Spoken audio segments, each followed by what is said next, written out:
Tonight we venture into the shadowed corridors of collective unconscious fear, where intelligence meets its most ancient enemy, the terror of being truly seen.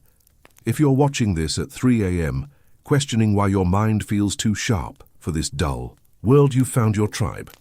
Welcome to the space where overthinking is finally recognized as a spiritual practice, and your intellectual intensity gets the validation it deserves. You know that feeling when you walk into a room and can immediately sense the undercurrents of tension, the unspoken dynamics, the careful performances everyone's maintaining, and then you realize you're the only one who sees it.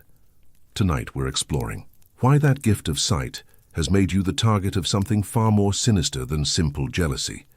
We're talking about archetypal fear, the kind that makes people unconsciously want to diminish your light before you even speak. This isn't about being smarter than others. This is about carrying a frequency of awareness that terrifies the collective unconscious. Your intelligence isn't just intellectual, it's intuitive, emotional, and energetically disruptive to systems built on ignorance and compliance. And tonight, we're going to understand why that makes you dangerous to a world that profits from keeping people small. So before you get comfortable, take a moment to like the video and subscribe, but only if you genuinely enjoy what I do here, and let me know in the comments where you're tuning in from and what time it is for you. It's always fascinating to see who's joining us from around the world, especially those of you processing this at hours, when the veil between consciousness and shadow is thinnest. Dim the lights, adjust the volume to something that feels like a whispered secret, and prepare yourself for a journey into the parts of human psychology that most people spend their entire lives avoiding. Tonight you're not just in your room listening to another video. You're stepping into the laboratory of collective fear, where intelligence meets its match in humanity's desperate need to remain unconscious.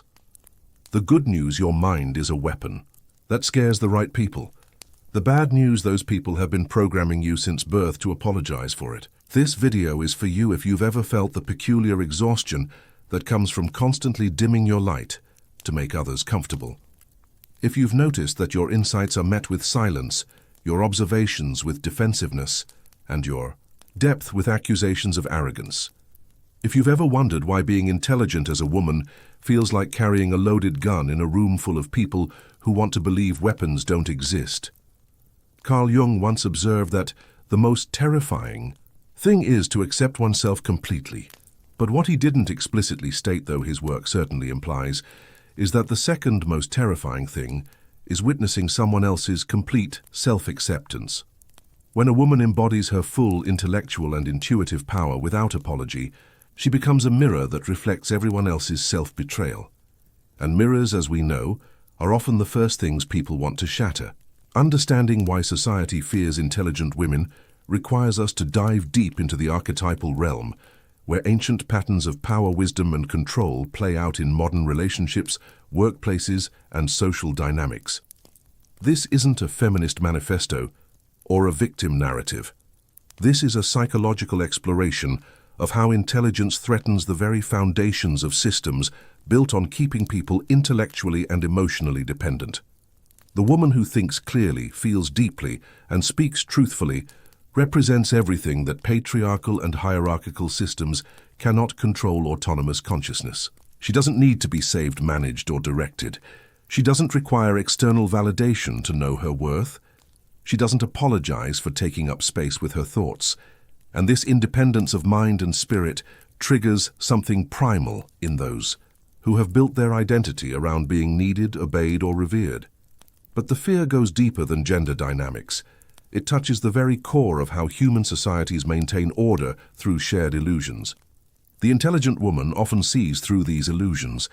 She recognizes the emperor's nakedness, the dysfunction masquerading as tradition, the trauma patterns being passed down as wisdom, and her clarity becomes a threat to the collective agreement to remain unconscious. This is why your intelligence has often been met with attempts to shame, silence, or diminish it. It's not personal, though it feels deeply personal. It's archetypal. You're carrying the energy of the woman who sees too much, knows too much, and refuses to pretend otherwise. Throughout history, this archetype has been feared, revered, and ultimately suppressed because she represents the death of comfortable ignorance. Tonight we're going to explore how this fear manifests in modern life, why your intelligence activates defense mechanisms in others, and most importantly, how to carry your gifts without absorbing the world's discomfort with your light. We're going to understand why society tolerates intelligent women only up to the point where their intelligence begins to threaten existing power structures. We'll examine the difference between intelligence that serves the system and intelligence that questions it. We'll explore why emotional intelligence is particularly threatening, why intuitive knowing is dismissed as hysteria, and why the woman who thinks for herself is often labeled as difficult, arrogant, or dangerous. This journey will take us through the shadowed valleys of collective fear, up the mountains of archetypal wisdom, and into the sacred territory of owning your intellectual and intuitive gifts without apology. By the end of this exploration, you'll understand not just why others fear your intelligence, but how to transform that fear into fuel for your continued evolution. The woman who embraces her full intellectual power doesn't do so to dominate others, but to liberate herself from the prison of other people's comfort zones. She understands that her clarity is not a weapon against others, but a gift to a world that desperately needs to see through its own illusions. So breathe deeply. Settle into the knowledge that your intelligence is not a flaw to be corrected, but a force to be honored. And let's begin this journey into the heart of why truly intelligent women are both feared and needed by a world that cannot decide whether to worship or destroy what it cannot control. The intelligence that silences rooms. When knowledge awakens, fear not admiration. Picture this: you walk into a meeting, a dinner party, or even a casual conversation, and within minutes, you can feel the energy shift. Not because you've said anything controversial or confrontational, but because your very presence carries a quality of awareness that makes others unconsciously uncomfortable. They sense that you see more than you're letting on, that your silence contains observations they'd rather not have noticed. This is what I call the lamp in a dark room phenomenon. Your intelligence doesn't just illuminate your own path. It inadvertently reveals the dust, the cracks, the things others prefer to keep hidden in shadow. And rather than being grateful for the light, many people's first instinct is to dim it, move away from it, or convince you that the darkness was better. The pain of knowing too much is something that intelligent women carry like a secret wound. You've learned to read between the lines, to sense the unsaid, to recognize patterns that others either can't see or refuse to acknowledge. Your mind processes information at levels that include not just the logical and factual, but the emotional, energetic, and systemic. This multi-layered awareness is a gift that often feels like a curse because it sets you apart from those who experience life more simply, more superficially. What happens neurologically when someone encounters intelligence that exceeds their comfort zone is fascinating and disturbing. The human brain, wired for pattern recognition and threat detection, actually activates alarm systems when confronted with cognitive or emotional patterns that fall outside expected norms. Your intelligence, especially when it challenges assumptions or reveals uncomfortable truths, triggers the amygdala's threat response in others before they even consciously register what they're reacting to. This means that before someone has even processed what you've said or done, their nervous system has already classified you as a potential threat. Not because you're aggressive or hostile, but because your level of awareness threatens their carefully maintained ignorance. You represent the possibility that they might have to examine things they've been avoiding, feel things they've been numbing, or acknowledge truths they've been denying. The tragedy is that this neural threat response often gets rationalized into character assassination. Instead of recognizing their discomfort as evidence of their own avoidance patterns, people often project their unease onto you.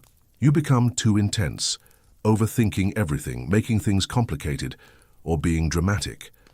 These labels serve to pathologize your awareness and preserve their comfort with unconsciousness.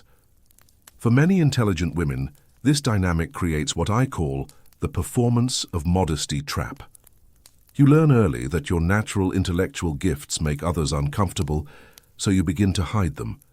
You dumb down your observations, ask questions you already know the answers to, and pretend to be surprised by insights that seemed obvious to you.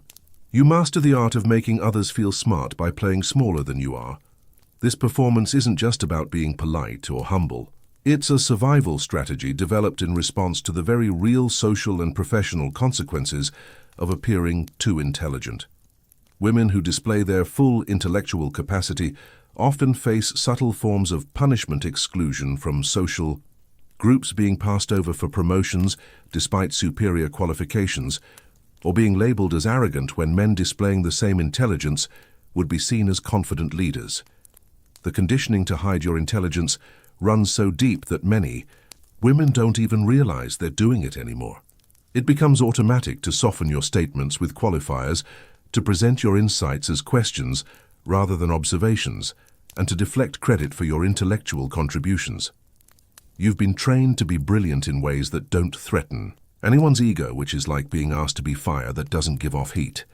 But what happens to your soul when you spend years pretending to be less intelligent than you are? What happens to your spirit when you consistently choose others' comfort over your own authenticity? What happens to your sense of self when you make your light smaller to fit into spaces that were never designed for someone of your magnitude?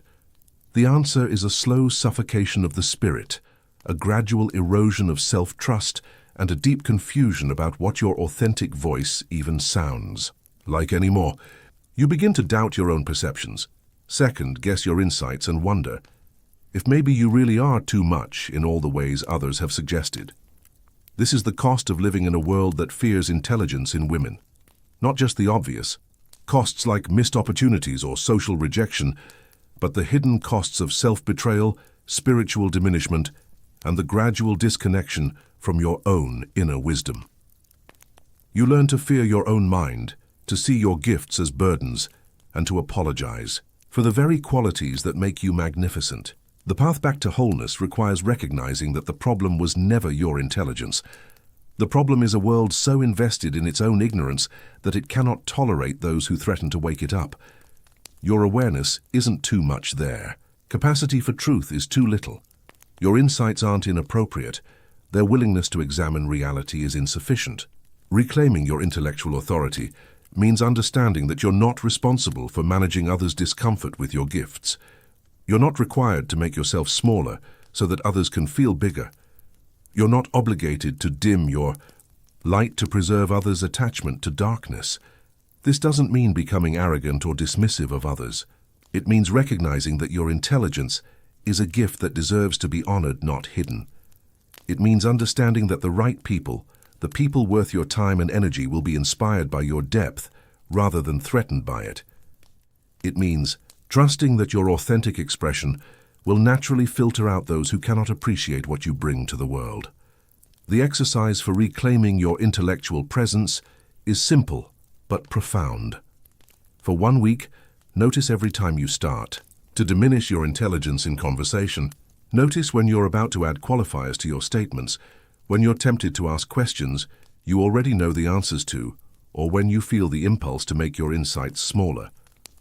Don't judge these impulses, just notice them. Then, experiment with speaking your truth without the cushioning. Share your observations without apologizing for having them. Express your insights without making them sound like questions. Allow your intelligence to take up the space it naturally occupies without trying to squeeze it into more palatable packages. You might find that some people become uncomfortable, defensive, or distant. This is information, not failure. These reactions tell you who is ready for authentic relationship and who is still too attached to their illusions to appreciate your truth. Let this knowledge guide your choices about where to invest your energy and attention. Remember, you are not a lamp that should dim itself because others prefer darkness. You are a lighthouse meant to shine fully, and those who need your light will find their way to you. Those who are threatened by your brilliance were never your people anyway. The archetypal fear of the oracular woman. When intuition wounds the collective ego. There exists within the collective unconscious a deep primal terror of the woman who sees beyond the veil of ordinary reality. This is not merely about intelligence in the conventional sense, but about that particular quality of knowing that transcends rational analysis and taps directly into the archetypal realm of truth. Throughout history, this woman has been the oracle, the wise woman, the witch, the mystic. And today she is the woman whose intuitive insights consistently prove accurate in ways that unnerve and threaten those around her. You know who you are. You're the one who somehow knew that relationship would end badly before anyone else saw the signs. You sensed the dysfunction in that workplace before the scandal broke. You felt the instability in that friend before they revealed their true nature. Your knowing doesn't come from logical deduction, though you can often work backwards to identify the subtle cues your unconscious mind processed. Your knowing comes from a deeper place, a more ancient source of wisdom that bypasses the rational mind entirely. This kind of intuitive intelligence is perhaps the most threatening of all, because it cannot be easily dismissed, categorized, or controlled. Logical intelligence can be debated. Emotional intelligence can be questioned, but intuitive knowing that proves accurate again and again creates a unique kind of discomfort in others. It suggests that reality operates on levels they cannot access, that there are ways of knowing they haven't developed, and that you possess something they lack. The archetypal fear of the oracular woman runs deeper than simple jealousy or insecurity. It touches the most primitive fears of human consciousness: the fear of the unknown, the fear of prophecy, the fear of having one's illusions shattered by someone who sees too clearly. When you consistently demonstrate the ability to perceive what others cannot, you become living proof that their version of reality is incomplete, that their way of processing information is limited, and that there are dimensions of existence they're blind to. This fear manifests in predictable ways. Your intuitive insights are dismissed as just feelings or overthinking. Your accurate predictions are reframed as lucky guesses. Your ability to read people and situations is pathologized as paranoia, anxiety, or negative thinking. The very gift that makes you valuable is reinterpreted as a flaw that needs correction. The most painful aspect of carrying oracular awareness is the loneliness that comes with seeing what others refuse to acknowledge. You become the reluctant bearer of inconvenient truths, the one who notices the emperor's nakedness, while everyone else praises his beautiful clothes. Your perceptions isolate you, because truth-telling is often unwelcome even when it's desperately needed. This isolation is compounded by the way intuitive intelligence is systematically devalued in our culture. We live in a world that prizes rational linear thinking, while dismissing the more holistic pattern recognition-based intelligence that has guided human survival for millennia. The woman who processes information intuitively is often seen as less credible than the man who can provide logical explanations, even when her accuracy rate is consistently higher. The ancestral wound runs deep here. Throughout history, women who demonstrated exceptional intuitive abilities were often viewed with suspicion, fear, and hostility. They were the wise women who became witches, the healers who became heretics, the seers who became threats to established power structures. The memory of persecution for possessing these gifts lives in the collective unconscious, creating a modern tendency to hide, deny, or diminish our oracular abilities to avoid the archetypal punishment that once awaited those who saw too clearly.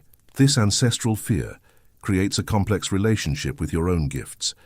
Part of you recognizes their value and accuracy, while another part fears the social consequences of owning them fully. You learn to couch your insights in tentative language, to present your knowing as uncertainty, and to give others escape routes from the truth you're offering. You become skilled at delivering prophecy in ways that allow people to ignore it if they choose. But this dilution of your oracular power serves no one. When you diminish your insights to make them more palatable, you rob the world of the clarity it desperately needs. When you question your own knowing to avoid threatening others, you participate in the very system that keeps humanity trapped in illusion and dysfunction. The path to reclaiming your oracular authority requires understanding that you're intuitive. Intelligence is not a bug in the system of human consciousness, it's a feature. It's not an anomaly to be corrected, it's a gift to be honored. Your ability to perceive beyond the obvious, to sense the unseen, and to know without knowing how you know is one of the most sophisticated forms of intelligence available to human consciousness. This doesn't mean becoming evangelical about your insights or forcing them on unwilling recipients. It means trusting your perceptions enough to let them guide your own choices and decisions. It means honoring your inner knowing even when you Can't explain it to others. It means understanding that your oracular gifts are meant to serve your own evolution first, and then to be shared with those who have the wisdom to receive them. The practice of validating your intuitive intelligence begins with keeping a record of your insights and their outcomes. Start noticing when you have a feeling about something or someone, and write it down. Note the details of your impression, even if they seem illogical or unsubstantiated. Then observe what unfolds over time. You'll likely discover that your hit rate is much higher than you've given yourself credit for. This documentation serves multiple purposes. It helps you recognize patterns in how your intuition communicates with you. It builds confidence in your oracular abilities by providing concrete evidence of their accuracy. And it helps you distinguish between genuine intuitive knowing and projection wishful thinking or anxiety. As you begin to trust your oracular gifts more fully, you'll notice that your relationship with others begins to shift. Some people will become uncomfortable with your insights and may distance themselves from you. This is not a loss, it's a filtering process. The people who remain are those who can appreciate your depth rather than fear it, who see your clarity as a gift rather than a threat. You'll also find that your oracular abilities become stronger and more precise as you honor them rather than doubt them. Like any faculty, intuitive intelligence develops through use and trust. The more you validate your inner knowing, the more refined and reliable it becomes. The world needs oracular women now more than ever. We live in times of unprecedented complexity, where linear thinking alone is insufficient to navigate the challenges we face. The ability to perceive patterns, to sense the unseen, and to know beyond the rational is not just valuable. It's essential for human survival and evolution. Your oracular gifts are not accidents of nature or quirks of personality. They are sophisticated forms of intelligence that have been cultivated through generations of women who carried the responsibility of seeing truly. When you honor these gifts, you honor not just yourself, but the lineage of wise women who preserved these abilities through centuries of suppression and persecution. The fear that others feel when confronted with your oracular wisdom is not your problem to solve. Their discomfort with your knowing is information about their relationship with truth, not evidence that your knowing is inappropriate. Your responsibility is to trust what you perceive, to let it guide your choices, and to share it with discernment when called to do so. Stop apologizing for seeing what others cannot see. Stop diminishing your insights to make others comfortable. Stop questioning your oracular gifts because they make the unconscious world nervous. You are not too much. The world's capacity for truth is too little, and that's not your problem to fix. They're the invisible intelligence that doesn't sell, why the world despises hidden wisdom. In our culture of performance and presentation, there exists a particularly tragic form of intelligence that goes largely unrecognized and unvalued: the deep, quiet knowing that resides in the realm of feeling, sensing, and intuitive understanding. This is the intelligence of the woman who feels the room's energy before she analyzes its dynamics, who senses the truth of a situation through her body before her mind can explain why, who carries wisdom in her cells that transcends anything she learned in books. This form of intelligence doesn't translate well to resumes, doesn't shine in job interviews, and doesn't fit into the boxes that our achievement-oriented society has created for measuring intellectual worth. It's the intelligence of the woman who knows when someone is lying, not because she's caught them in contradictions, but because something in her solar plexus contracts when they speak. It's the wisdom of the woman who can sense a person's character through the quality of their presence, who can feel the health of a relationship through energetic resonance, who can perceive the trajectory of a situation through subtle atmospheric shifts that others miss entirely. This invisible intelligence has been systematically devalued by a culture that equates worth with measurable output, that mistakes loudness for authority, and that confuses performance with competence. The woman who processes reality through subtle, sensing mechanisms is often seen as less intelligent than the woman who can articulate complex theories, even when her sensing proves more accurate and useful in practical application. The tragedy deepens when these women begin to doubt their own forms of knowing. Surrounded by a world that rewards verbal agility and logical demonstration, they start to question the validity of their more subtle ways of processing information. They begin to see their feeling-based intelligence as less legitimate, their body-based knowing as less reliable, their energetic perceptions as less valuable than the kinds of intelligence that can be easily measured and displayed. This doubt creates a devastating split within their consciousness.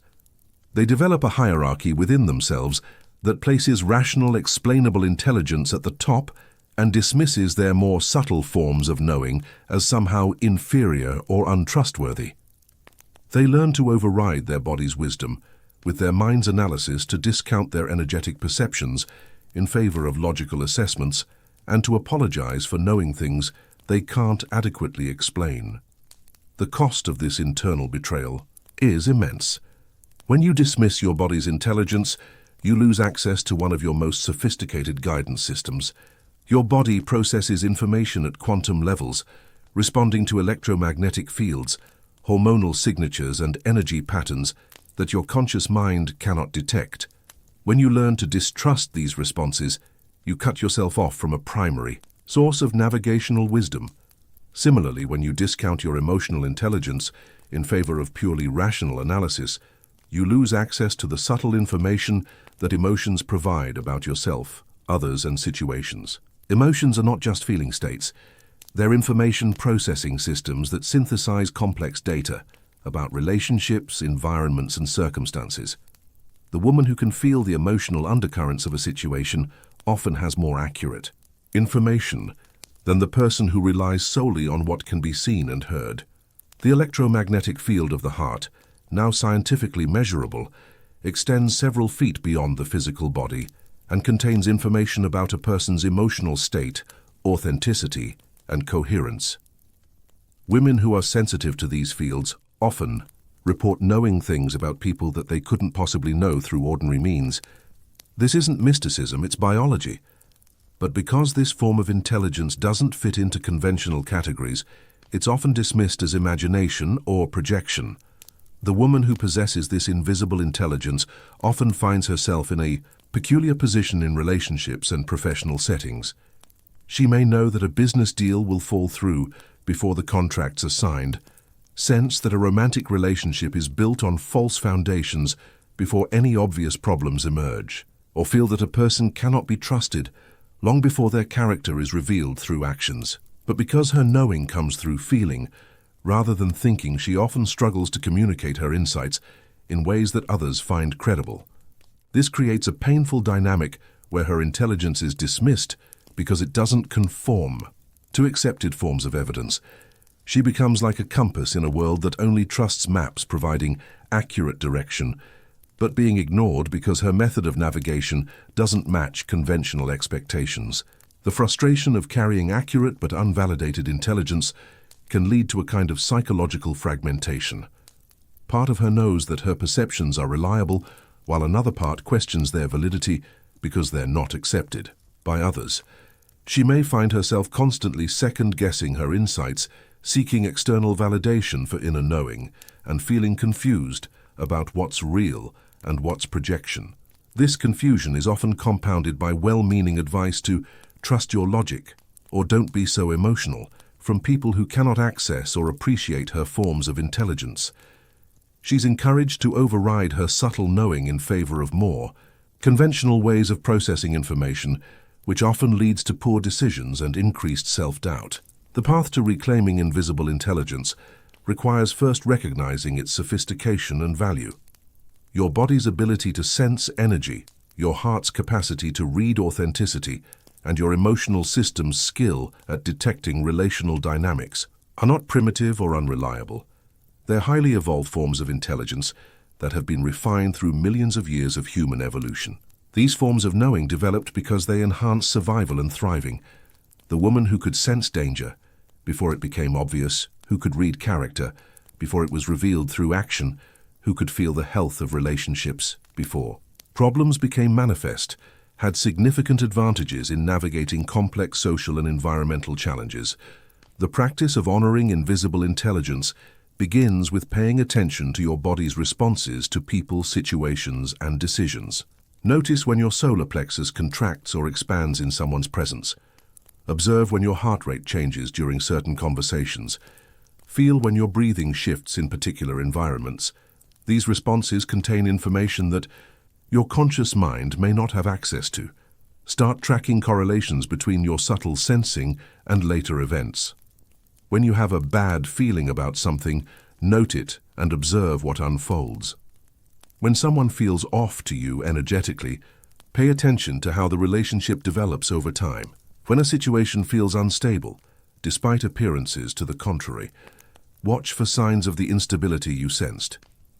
This tracking isn't about proving anything to others, it's about building trust in your own sophisticated forms of intelligence. As you begin to see patterns between your subtle perceptions and subsequent reality, you'll develop confidence in forms of knowing that don't require external validation. The goal isn't to reject rational intelligence in favor of subtle intelligence, but to integrate them both into a more complete and sophisticated way of processing reality. Your mind's analytical abilities and your body's sensing capabilities are meant to work together, not in opposition. When you honor both forms of intelligence, you become capable of making decisions and assessments that are both logically sound and energetically aligned.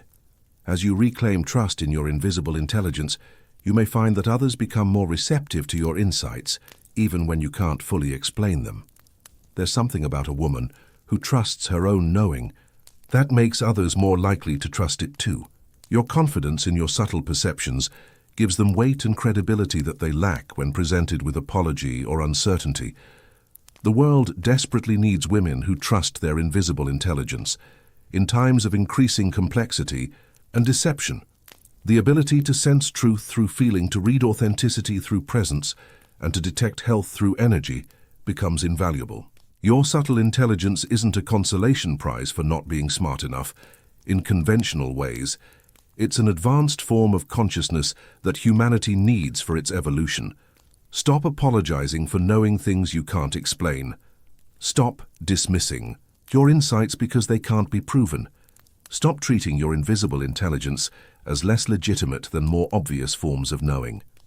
You are not imagining things, you are perceiving dimensions of reality that others cannot access. And that's not a flaw, it's a gift. Reprogram. When brilliance is mistaken for arrogance, the crime of intelligence without self-diminishment. There's a particular quality that intelligent women develop when they've spent years dimming their light to make others comfortable, the ability to be brilliant while appearing humble, insightful, while seeming uncertain, and knowing while acting confused. This performance of intellectual modesty has become so ingrained in feminine conditioning that many women no longer recognize when they're doing it.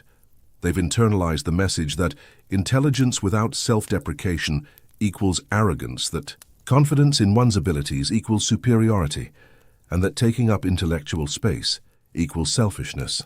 But what happens when a woman decides to stop performing this diminished version of herself?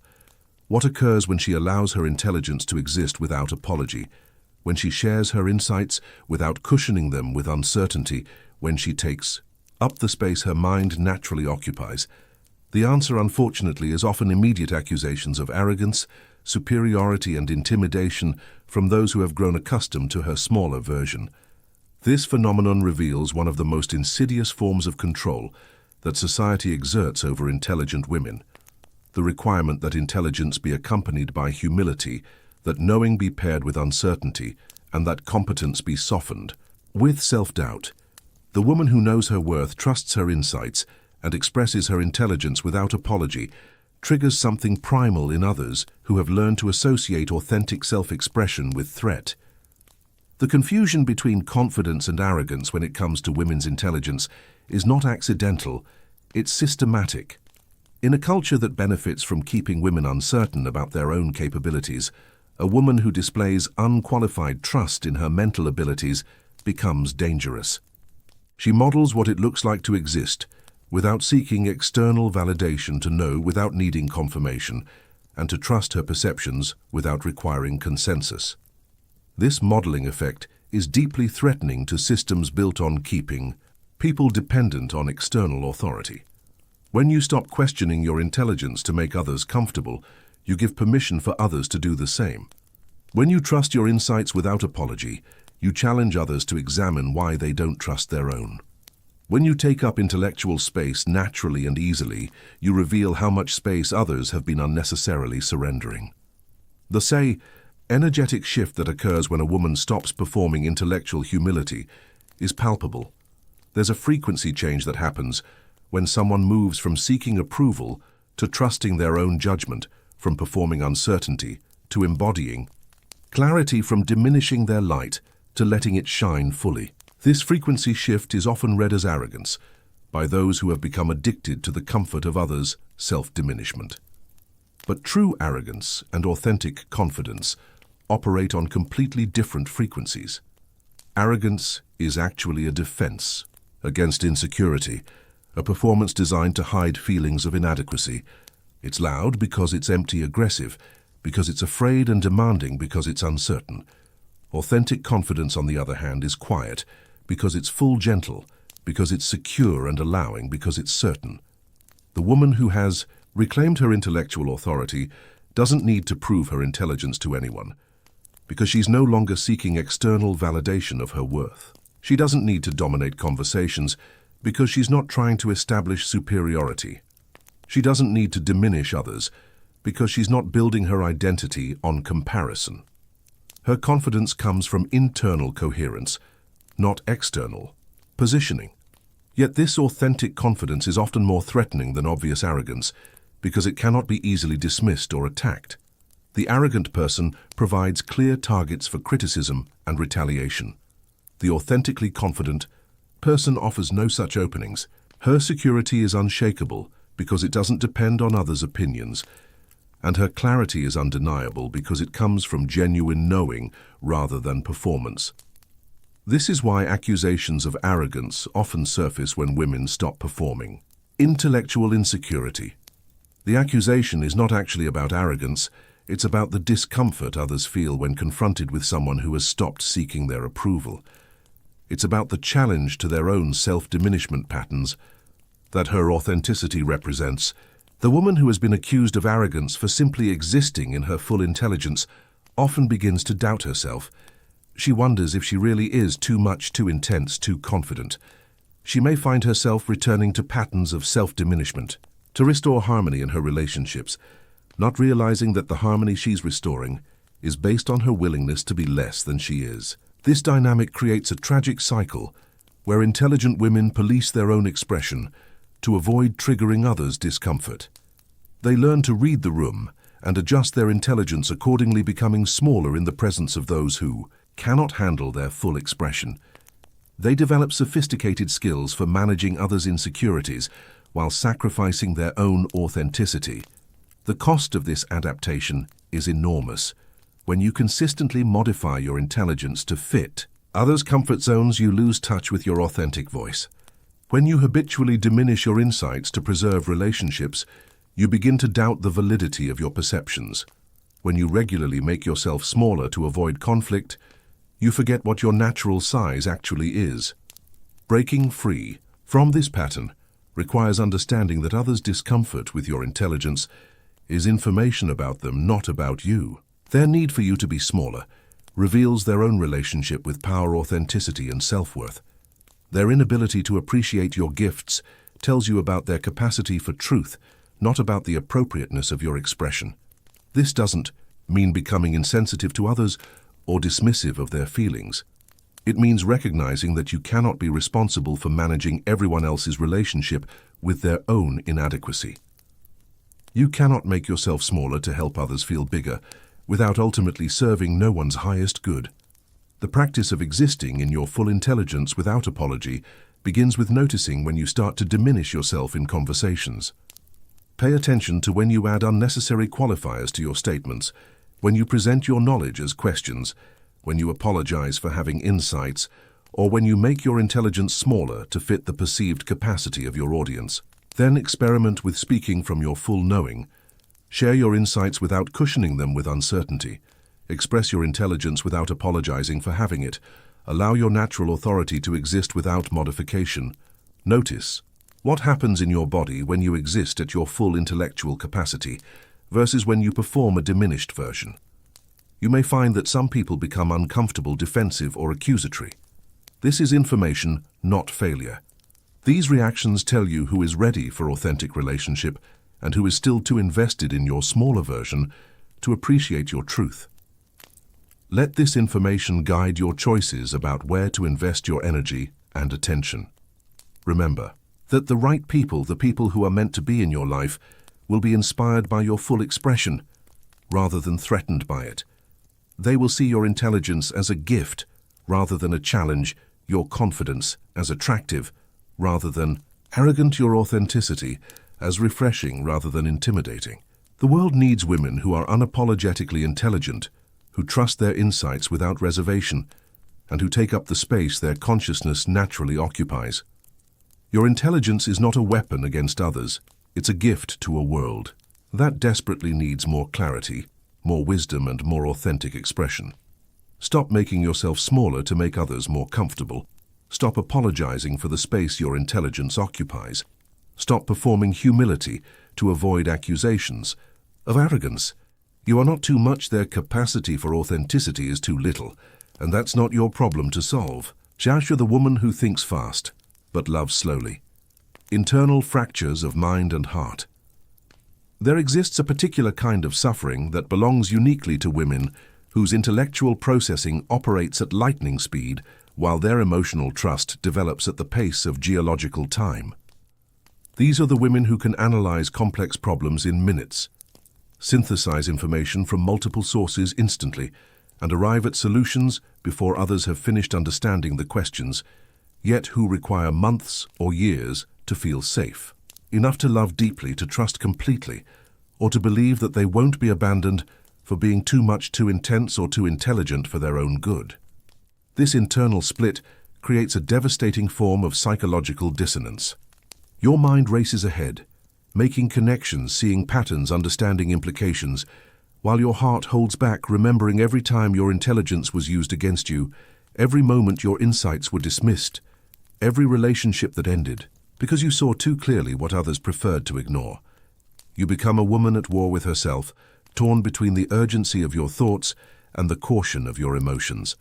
The neurological basis for this split is both fascinating and tragic. When intelligent women have repeatedly experienced invalidation, rejection, or punishment for their mental gifts, the brain develops protective mechanisms that create delays between intellectual understanding and emotional integration.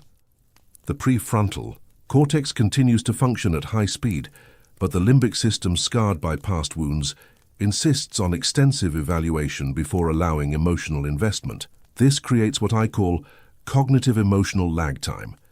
You can understand someone's character, intellectually recognize red flags clearly, and even predict relationship outcomes with startling accuracy, yet still find yourself unable to trust these insights enough to act on them emotionally. Your mind knows, but your heart hesitates, creating an internal tension that can feel like living with two different people in one body. The woman experiencing this split often finds herself making decisions that her intellect knows are wrong, but her wounded heart cannot resist. She stays in relationships her mind has already identified as problematic because her heart needs more time to feel safe with the truth. She hesitates to pursue opportunities her intelligence recognizes as perfect matches because her emotions require additional evidence that she won't be rejected for being herself. This dynamic is particularly painful because it makes you feel crazy, divided, untrustworthy to yourself. You know you're intelligent, yet you watch yourself make choices that seem to contradict your own clarity. You understand patterns intellectually while repeating them emotionally. You can see the forest clearly while getting lost in the trees of your own fear and doubt. The manifestation blocks that intelligent women experience often stem from this internal fracture. When your mind wants to move forward, but your heart insists on safety, when your thoughts race toward possibilities while your emotions anchor in protection, you create an energetic contradiction that confuses the universe's response to your intentions. You're simultaneously asking for growth and safety expansion, and protection, visibility, and hiddenness. This energetic confusion shows up in various ways. You might find yourself attracting opportunities that match your intellectual desires, but trigger your emotional fears. You might manifest relationships that stimulate your mind, but threaten your heart. You might create situations that offer the growth you intellectually crave while activating every protective mechanism your psyche has developed.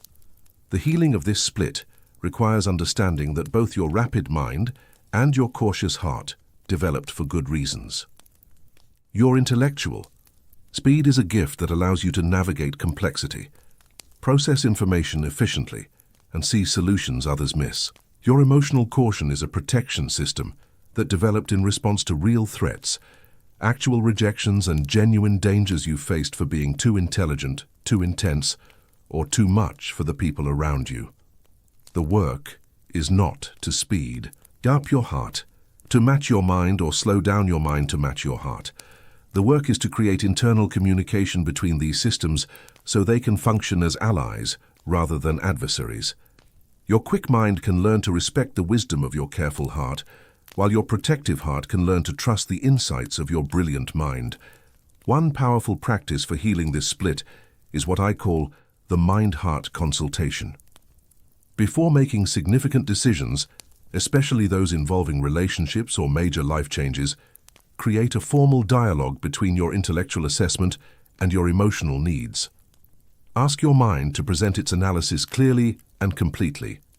Then ask your heart to share its concerns, fears, and requirements for safety. This isn't about choosing one over the other. It's about allowing both forms of intelligence to inform your decisions. Your mind might recognize that a relationship has strong potential, while your heart needs specific reassurances about emotional safety.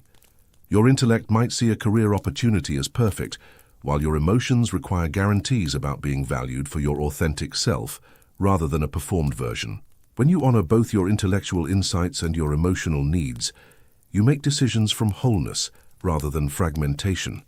You choose paths that satisfy your mind's requirements for growth and stimulation while meeting your heart's needs for safety and acceptance. You create situations where your full self can be present rather than having to choose between your intelligence and your emotional well-being.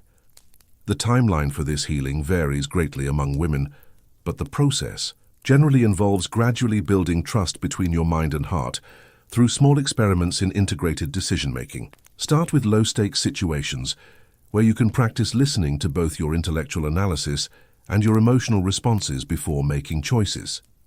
Notice how often your quick mind wants to override your heart's caution, and equally how often your protective emotions want to dismiss your mind's clarity. Both patterns represent forms of internal violence that perpetuate the split between these aspects of yourself. The goal is integration, not domination of one system over another. As you develop this internal cooperation, you may find that your manifestation abilities become more coherent and powerful. When your mind and heart are aligned, when your intellectual desires and emotional needs are integrated, you send clear signals to the universe about what you're ready to receive. You stop creating the energetic contradictions that confuse your manifestation process. You may also discover that your relationships become more authentic and satisfying. When you honor both your need for intellectual stimulation and emotional safety, you naturally attract people who can appreciate both aspects of your nature. You stop settling for relationships that feed only your mind or only your heart, and begin creating connections that nourish your full self. The woman who learns to honor both her racing mind and her careful heart becomes incredibly powerful. She can think clearly while feeling deeply, analyze quickly while loving wisely, and move forward with both intellectual confidence and emotional integrity. She no longer has to choose between being smart and being safe, between being authentic and being loved. This integration doesn't happen overnight, and it doesn't mean your mind and heart will always agree on everything. But it means they can communicate, negotiate, and find ways to honor both intellectual truth and emotional wisdom in your life choices. You become a woman who thinks fast and loves slowly, by design, not dysfunction, creating a life that satisfies both your brilliant mind and your deserving heart. The vibrational frequency that repels shallow connections. How intelligence expands love's filter.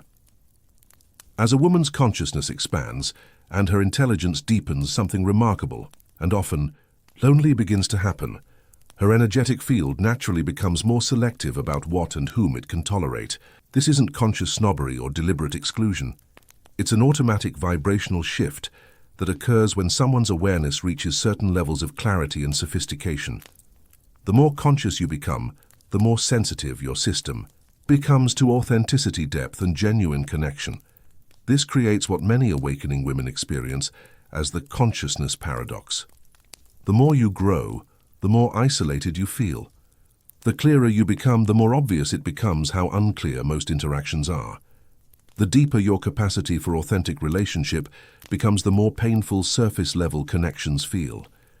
You find yourself in the strange position of having more to offer relationally, while having fewer people who can receive what you bring.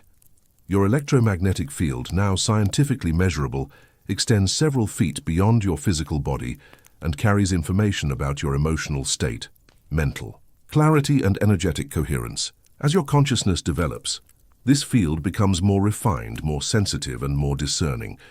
It begins to automatically repel energies that are chaotic, inauthentic, or operating at significantly lower frequencies of awareness. This isn't spiritual elitism, it's energetic necessity. Just as your physical body develops immunity to certain toxins, your energetic body develops sensitivity to relational toxins, manipulation, superficiality, emotional unconsciousness, and the myriad ways people avoid genuine intimacy. Your field learns to protect your hard-won clarity by maintaining distance from influences that would compromise your inner coherence. The tragedy is that this natural protection mechanism often gets interpreted as rejection, both by others and sometimes by yourself. People who used to feel comfortable around you may suddenly feel judged, exposed, or uncomfortable in your presence, even when you haven't changed your behavior toward them. Your very presence now reflects their own lack of authenticity back to them, creating discomfort. They often project onto you as being different, changed, or too good for them now. This dynamic is particularly painful for women who have always been people pleasers, who built their identity around being accessible, agreeable, and accommodating to others.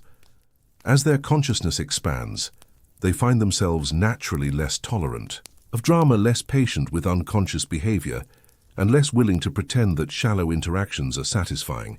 They may feel guilty about their reduced tolerance, interpreting their higher standards as becoming mean or judgmental. But what's actually happening is that their capacity for genuine intimacy has expanded to the point where surface-level connections feel like a betrayal of their authentic self. They're not becoming more judgmental. They're becoming more discerning. They're not becoming less loving. They're becoming more selective about where they direct their love. They're not becoming antisocial. They're becoming more conscious about the quality of their social interactions. This shift often creates a period of profound loneliness, as old relationships that were based on unconscious patterns begin to feel unsustainable, while new relationships that match your evolved frequency haven't yet appeared. You may find yourself in the desert of consciousness expansion, where you've outgrown your old social world, but haven't yet found your new tribe. The temptation during this phase is to lower your standards, to make yourself smaller again, to return to patterns of accommodation that allowed for more social connection, even if those connections were ultimately unfulfilling. Many women interpret their loneliness as evidence that they've become too picky or too difficult, and they attempt to force themselves back into tolerance for interactions that no longer serve their highest good. But this regression serves no one. When you lower your energetic standards to accommodate others' unconsciousness, you not only betray your own growth, you also deprive others of the opportunity to rise to meet your authentic frequency.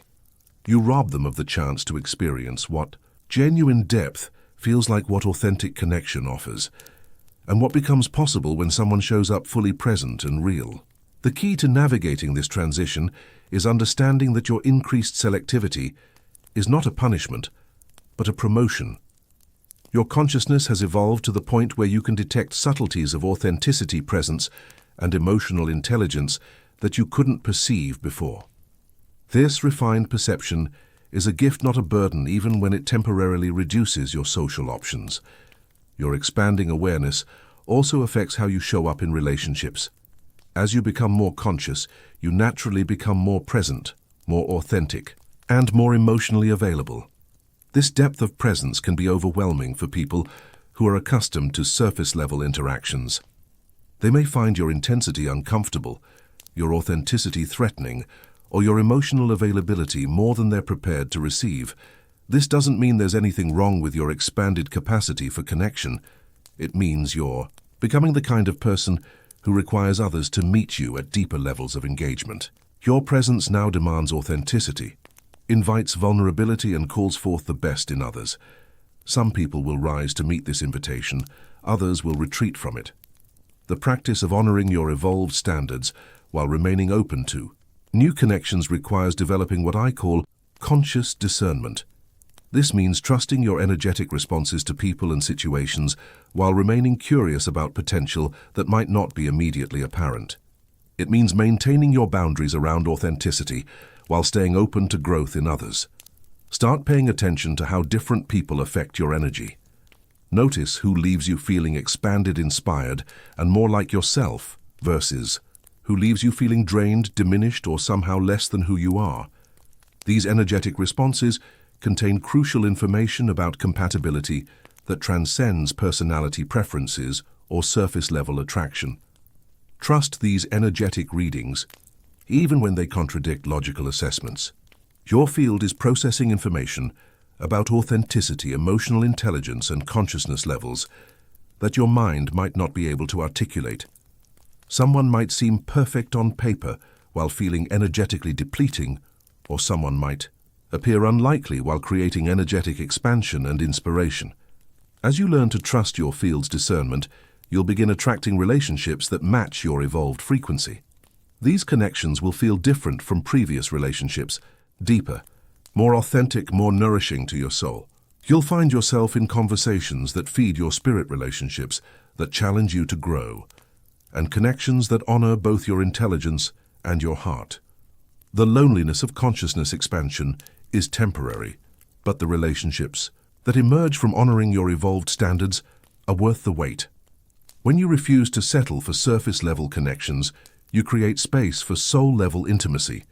When you trust your field's selectivity rather than fighting it, you allow your authentic tribe to find you. Remember, you're not becoming harder to love. You're becoming more specific about how you want to be loved. You're not becoming antisocial. You're becoming more intentional about your social energy. You're not becoming too picky. You're finally becoming appropriately selective about who gets access to your beautiful, complex, intelligent heart. The woman who reads energy, but doubts her own readings. Throughout history, women have carried the unofficial responsibility of reading the emotional and energetic atmosphere of their environments. They've been the ones who could sense when tension was brewing before the first harsh word was spoken, who could feel the health of relationships through subtle energetic shifts, who could detect deception through incongruence between someone's words and their energetic signature. Yet despite this sophisticated ability, many women have been conditioned to doubt, dismiss, or minimize their energetic perceptions. This doubt doesn't arise from the unreliability of their readings, quite the opposite.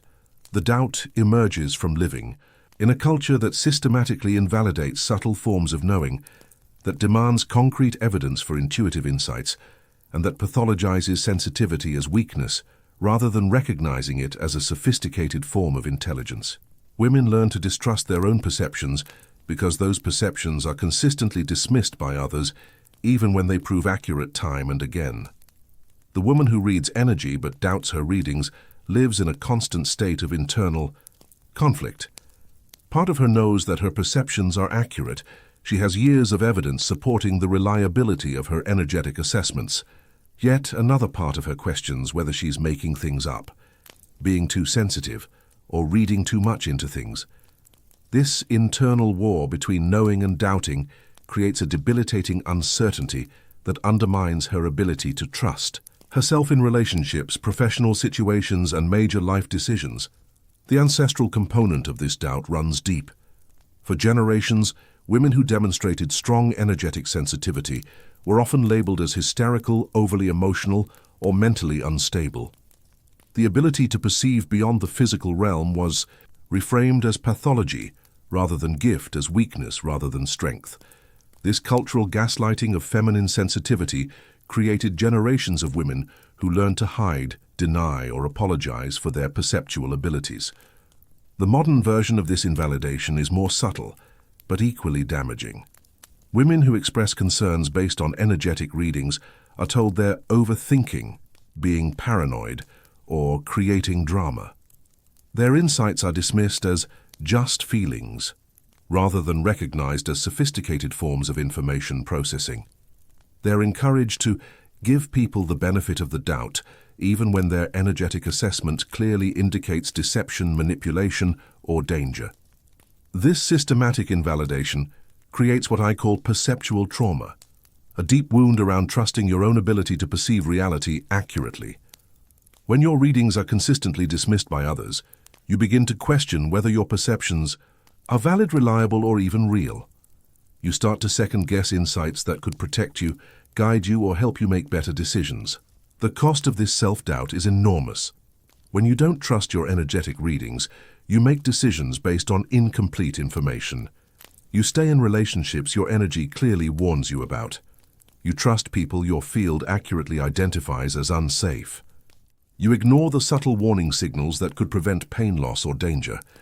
You essentially blind yourself to crucial information because you've been taught not to trust the very perception that provides it. The biology of energetic perception is now scientifically documented. The heart generates an electromagnetic field that's 60 times greater in amplitude than the brain's electrical field. This field extends several feet beyond the body and contains information about emotional states, coherence levels, and authenticity. People who are sensitive to these fields are processing real, measurable information, not imagining things or being too sensitive.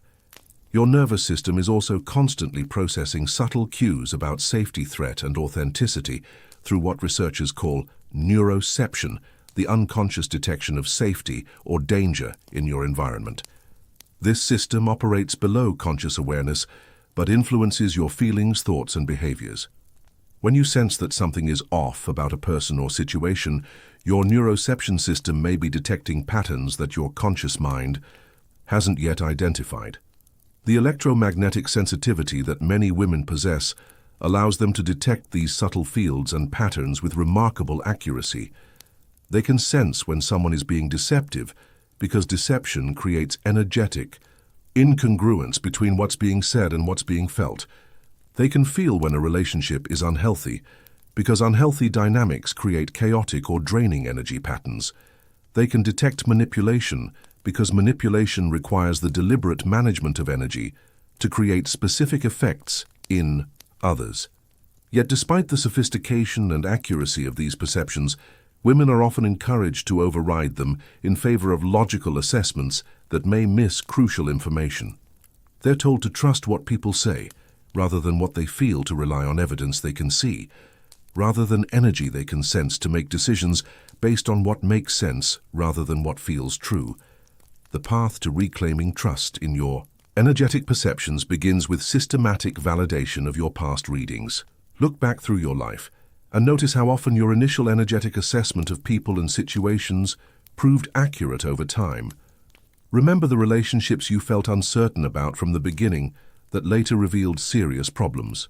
Recall the situations that felt wrong energetically, despite appearing fine on the surface, that eventually showed their true nature.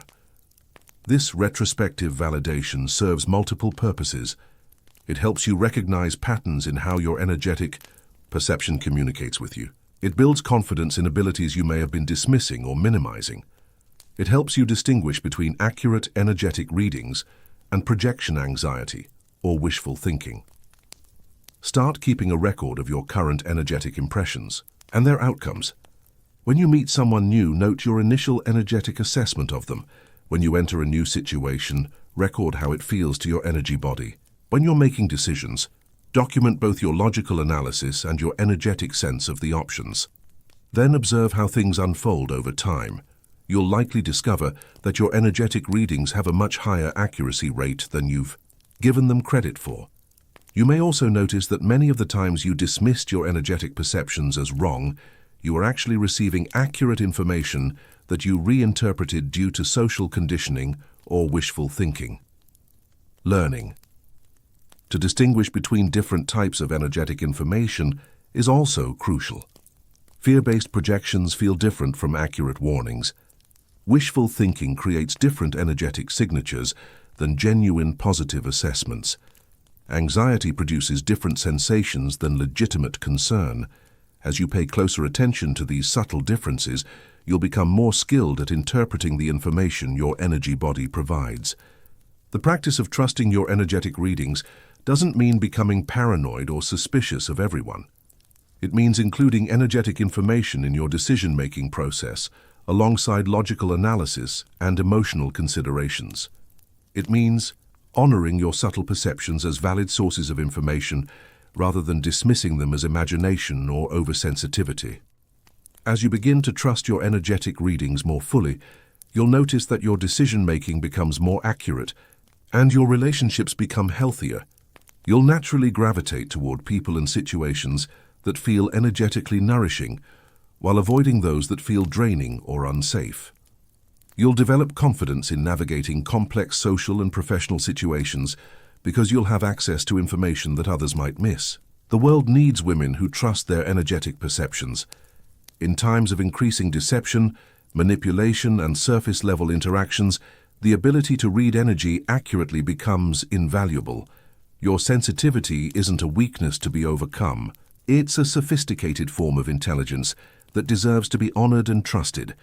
Stop apologizing for sensing what others cannot sense. Stop dismissing your perceptions because others can't validate them. Stop treating your energetic readings as less reliable than more obvious forms of information. You are not imagining things, you are perceiving dimensions of reality that others cannot access. Trust that gift, honor that ability, and let it guide you toward the truth that serves your highest good. Why society tolerates intelligent women? Only to a certain limit. There exists an invisible threshold in how much intelligence society will accept from women before that intelligence is perceived as threatening rather than valuable. This threshold isn't officially documented, isn't explicitly stated, and varies depending on context, but it operates with remarkable consistency across cultures, institutions, and relationships. Women can be smart, but not too smart. They can be insightful, but not more insightful than those in power. They can be competent, but not so competent that they expose the incompetence of others. This invisible ceiling on feminine intelligence operates through subtle mechanisms of social control that are difficult to identify and even more difficult to challenge. It's not a formal policy or explicit rule, but rather a complex web of expectations, reactions, and consequences that collectively communicate to women exactly how much intelligence is acceptable and when they've crossed the line into dangerous territory. The threshold manifests differently in different contexts. In professional settings, women can demonstrate intelligence up to the point where it threatens existing hierarchies or challenges the authority of those above them. In social situations, women can be clever and witty, but not so perceptive that they expose the unconscious dynamics everyone else is invested in ignoring. In romantic relationships, women can be intellectually engaging but not so insightful that they see through their partner's defenses or illusions. When women approach or cross these invisible thresholds, the response is swift and consistent, subtle punishment designed to encourage retreat back into acceptable limits. This punishment rarely comes in the form of direct criticism of their intelligence. Instead, it manifests as character assassination, social exclusion, professional sabotage, or relationship difficulties that seem unrelated to their intellectual gifts, but consistently follow displays of intelligence that exceed acceptable limits. The woman who crosses the intelligence threshold suddenly finds herself labeled as difficult, arrogant, threatening, or too much. Her insights are dismissed as overthinking. Her competence is attributed to luck or help from others, and her achievements are minimized or ignored. She may notice that opportunities become scarce, invitations stop coming, or colleagues become distant and competitive rather than collaborative. This systematic response to excessive intelligence serves multiple functions. In maintaining existing power structures, it prevents women from fully utilizing their intellectual gifts in ways that might challenge or expose the limitations of those currently in authority. It keeps women focused on managing others' comfort rather than pursuing their own excellence. And it maintains the illusion that the current distribution of power and recognition is based on merit rather than artificial limitations on half the population's intellectual expression. The psychological impact of repeatedly hitting these invisible ceilings is profound. Many women develop what I call intelligence anxiety, a fear of displaying their full capabilities because they've learned that doing so leads to negative consequences. They become skilled at reading rooms and adjusting their intelligence accordingly, showing just enough competence to be valued, but not so much that they become threatening. This constant calibration is exhausting and soul-crushing. It requires women to maintain ongoing awareness of how their intelligence is being received, to monitor others' comfort levels, and to modulate their authentic expression based on the perceived tolerance of their audience. They become performers of a carefully managed version of themselves, always holding back enough intelligence to avoid triggering defensive responses in others. The most insidious aspect of this dynamic is how it's internalized by women themselves. After repeated experiences of punishment for displaying their full intelligence, many women begin to police their own expression preemptively. They develop internal voices that warn them when they're getting too smart, that remind them to tone it down, that suggest they're being inappropriate or arrogant when they're simply being authentic. This self-surveillance becomes so automatic that many women lose touch with what their unmodulated intelligence actually looks like.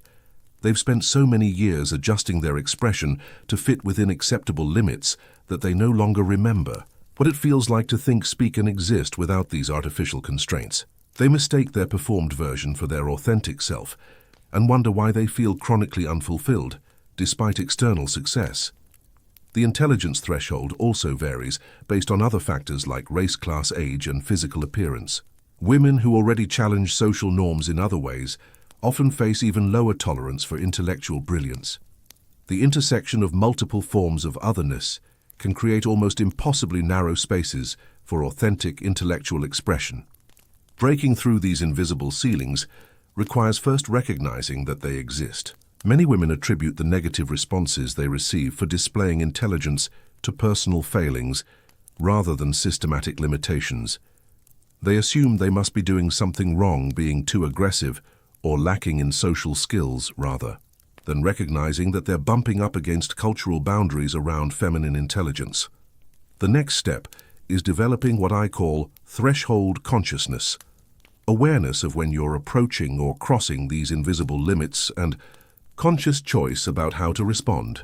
This doesn't necessarily mean always pushing through regardless of consequences, but it does mean making informed decisions about when to honor your full intelligence and when to strategically moderate your expression based on your goals and priorities. Sometimes pushing through the threshold is necessary and worth the consequences.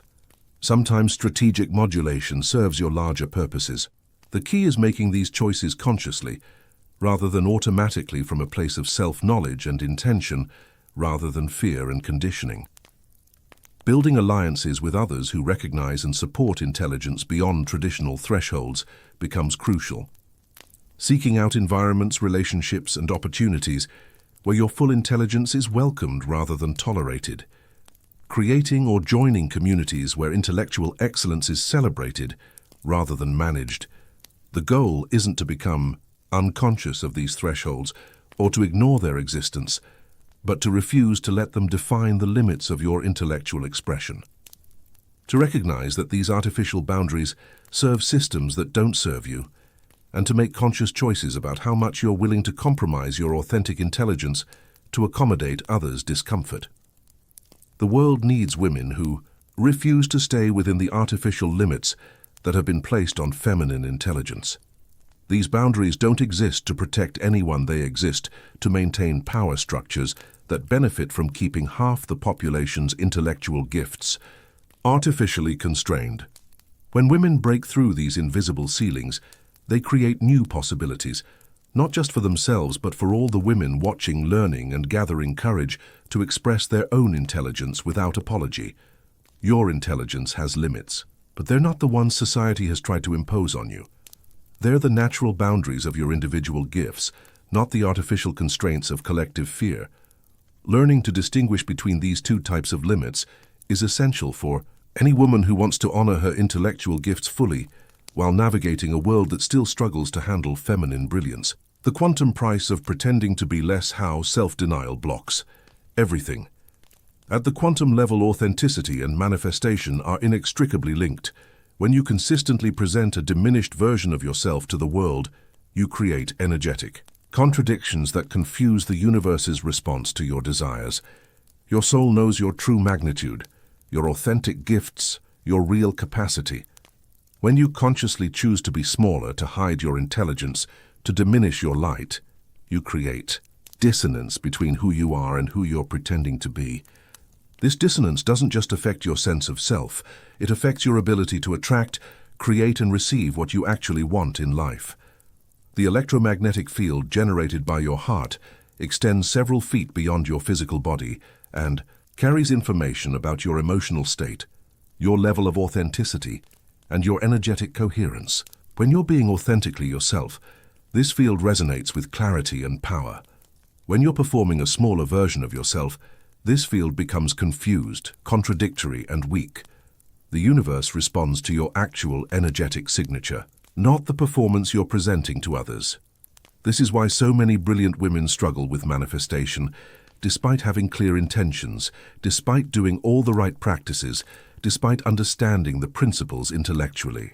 They're asking for things that match their authentic desires, while energetically broadcasting their willingness to be smaller, to hide their gifts, to settle for less than they deserve. These mixed signals create manifestation chaos, where what shows up in their lives reflects the confusion rather than the clarity. The woman who pretends to be less intelligent than she is develops what I call frequency fragmentation. Part of her vibrates at the level of her true intelligence, while another part vibrates at the level of her performed diminishment. Part of her expects to be recognized for her gifts, while another part expects to be overlooked because she's hiding those gifts. Part of her desires intellectual equality in relationships, while another part settles for being underestimated because that feels safer. This energetic split creates attraction patterns that are simultaneously frustrating and perfectly logical. She attracts opportunities that match her performed limitation rather than her authentic capacity. She draws relationships with people who appreciate her smaller version but feel threatened by her authentic magnitude. She manifests situations that require her to choose between being seen and being safe, between honoring her gifts and maintaining connection. The metaphysical principle at work here is that energy doesn't lie.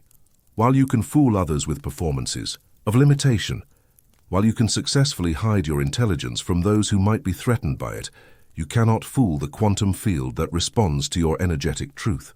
That field knows who you really are, what you're actually capable of, and what you authentically desire.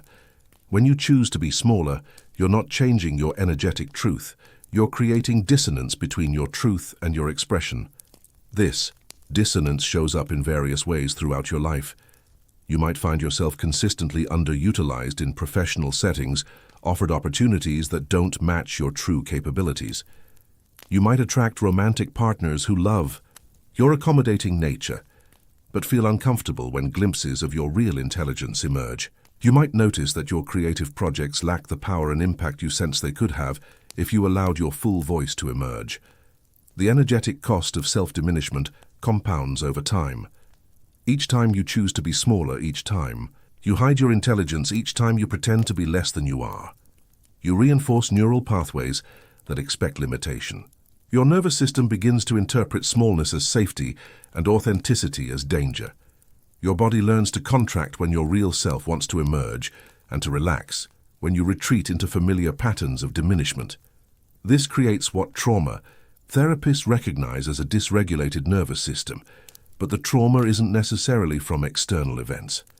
It's from the repeated internal violence of choosing to betray your authentic self for the comfort of others. It's from years of teaching your body that your real gifts are dangerous, that your authentic expression is inappropriate, that your true magnitude is somehow wrong. The healing of this fragmentation requires understanding that authenticity isn't selfish, it's necessary for energetic coherence. When you honor your true intelligence, when you allow your real gifts to be visible, when you take up the space your consciousness naturally occupies, you create coherence between your inner truth and outer expression. This coherence dramatically increases your manifesting power because you're no longer sending contradictory signals to the quantum field. The practice of reclaiming your authentic energetic signature begins with small experiments in being fully yourself. Start with low-stakes situations where you can practice expressing your intelligence without apology, sharing your insights without diminishment, taking up the space your thoughts naturally occupy. Notice what happens in your body when you express authentically versus when you perform limitation. You might feel initial discomfort, anxiety, or fear when you first begin expressing authentically. This is normal. Your nervous system has been trained to associate authenticity with danger and smallness with safety. It will take time to retrain these responses to teach your body that being real is actually safer than performing limitation. As you practice authentic expression, pay attention to how your manifestation patterns begin to shift. You might notice that different types of opportunities start appearing, that your relationships begin to change, that your creative work becomes more powerful and impactful. These aren't coincidences. They're the natural result of energetic coherence replacing energetic contradiction. You might also notice that some people become uncomfortable with your authentic expression. Some opportunities might disappear, some relationships might end, some situations might become more challenging. This is not failure, this is filtering. When you stop performing limitation, you naturally repel people and situations that were only attracted to your smaller version while creating space for what can appreciate your authentic magnitude. The woman who reclaims her authentic energetic signature often goes through a period of grieving for the time, energy, and opportunities lost to self-diminishment. This grief is valid and important. You may need to mourn the relationships that couldn't handle your authenticity, the opportunities that required you to be smaller, the parts of yourself you abandoned in the name of keeping others comfortable. But beyond the grief lies liberation.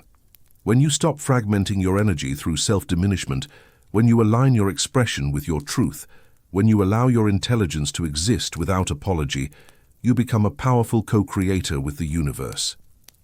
Your desires and your energy finally match your intentions, and your expression align your authentic self, and your manifested life begin to harmonize.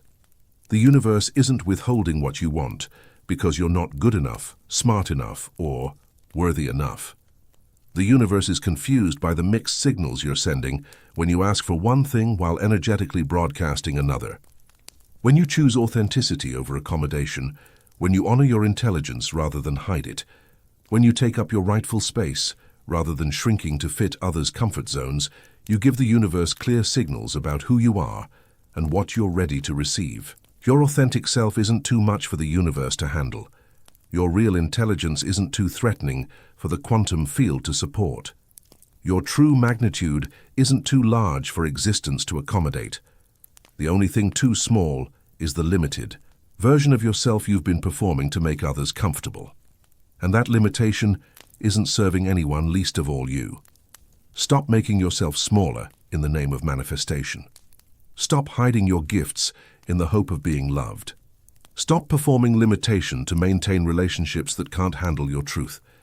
The universe is waiting for you to claim your authentic power, to express your real intelligence, to take up the space your consciousness naturally occupies. When you do, you'll discover that what you've been trying to manifest was always available. You just needed to become energetically clear enough to receive it. The price of seeing too much, when clarity becomes isolation. There's a particular kind of loneliness that comes with seeing patterns others cannot see, recognizing truths others refuse to acknowledge, and understanding dynamics that everyone else seems invested in ignoring. This isn't the loneliness of being physically alone, it's the deeper isolation of being consciously alone in a world of people who are actively choosing unconsciousness. It's the burden of the woman who sees the emperor's nakedness while everyone else praises his beautiful clothes. This clarity-induced isolation begins early for many intelligent women. As children, they notice family dynamics that adults pretend don't exist. They see through social performances that others accept at face value. They recognize emotional patterns and behavioral inconsistencies that the adults around them either can't perceive or choose to ignore. This early experience of seeing more than others creates a fundamental sense of being different, of carrying knowledge that separates them from their peers. As these women mature, their perceptual abilities become more refined, and their isolation often deepens. They can predict relationship outcomes based on early warning signs that others dismiss as insignificant. They can sense when someone is being deceptive, manipulative, or inauthentic in ways that others might not recognize until much later, if ever. They can see the health or dysfunction of systems, organizations, and communities with startling accuracy. But this gift of sight comes with a heavy price. Knowledge creates responsibility. Awareness generates isolation, and clarity often leads to the painful realization that most people are more comfortable with illusion than truth. The woman who sees clearly finds herself in the impossible position of knowing things that others don't want to know, seeing realities that others prefer to deny, and understanding patterns that others would rather remain unconscious to. This creates what I call prophetic loneliness, the isolation that comes with carrying truth that others aren't ready to receive. Like the biblical prophets who were honored after their deaths, but rejected during their lifetimes, the woman who sees too clearly often finds herself unwelcome in the very communities that could most benefit from her insights. Her observations are dismissed as negativity, her warnings are labeled as paranoia, and her attempts to share her perceptions are met with defensiveness or denial. The pain deepens when she realizes that her isolation isn't accidental. It's often necessary.